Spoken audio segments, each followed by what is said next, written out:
My wife and I plan to retire in 5 to 8 years respectively.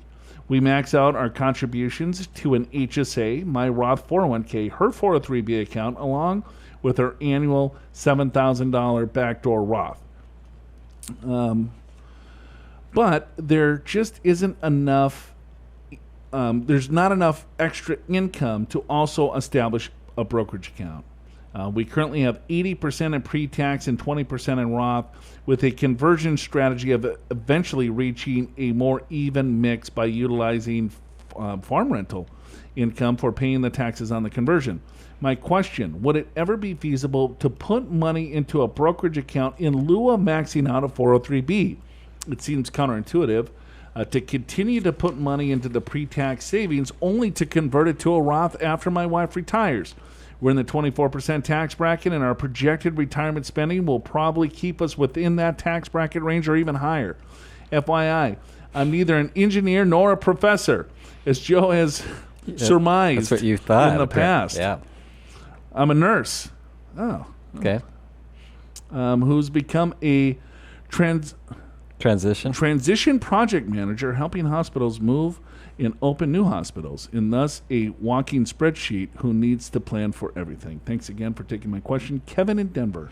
So, Kevin, you used your Excel skills to ask this, to chart out all these scenarios. Yes. Okay, well, what do you think?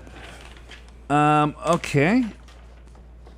So, let's say you get a tax deduction at 24%. Yeah. And then you're going to pay 28% later. Right. So the whole purpose of a retirement account is to get a tax deduction today, have the money grow tax deferred, right? And then when you pull the money out, you'll be in a lower tax bracket. That was the whole concept of the 401k and IRA plan. Sure. Back when they were established in 1974, the highest tax rate was a lot higher than it is today. Right, 50, 75% or something like that. 70. Right? 70%.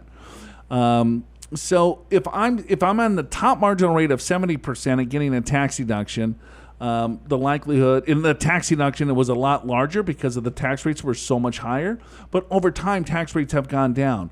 And now they're scooting back up potentially, right? They're slated to go up in 2026.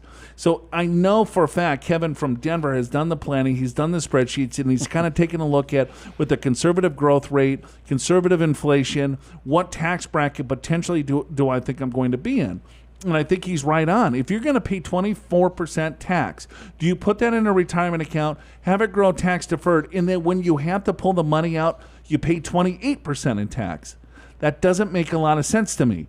Do I want to just pay the 24% in tax, right, and then put that into a brokerage account? Yeah, so you got more tax diversification, and you stay out of the higher brackets. Yeah, because you're just loading up. 80% of your money's in a pre-tax account. Another thing I would look at, depending on where his money's held, if I'm in that 24% tax bracket, you might want to rather do a conversion at the 24% tax bracket. So convert today versus waiting for your wife to retire. If you have monies that can convert, if all of your money's in an employer plan that doesn't do in-plan conversions, then you don't do that. But I would do an in-plan conversion or do a conversion to the top of the 24% tax bracket before not saving, because as I'm saving into the retirement account, that's lowering my tax bracket, and I'm just converting out because you're already maxing out all your Roth plans given your income. Excellent point. And I think it also depends upon what bracket you're going to be in when your wife retires and how much you should convert, and that would kind of help you figure out what to do today. But yeah, I think you're right on, Joe. All right, Kev. Are you prepared for retirement? Schedule a free financial assessment with an experienced financial professional right online at purefinancial.com.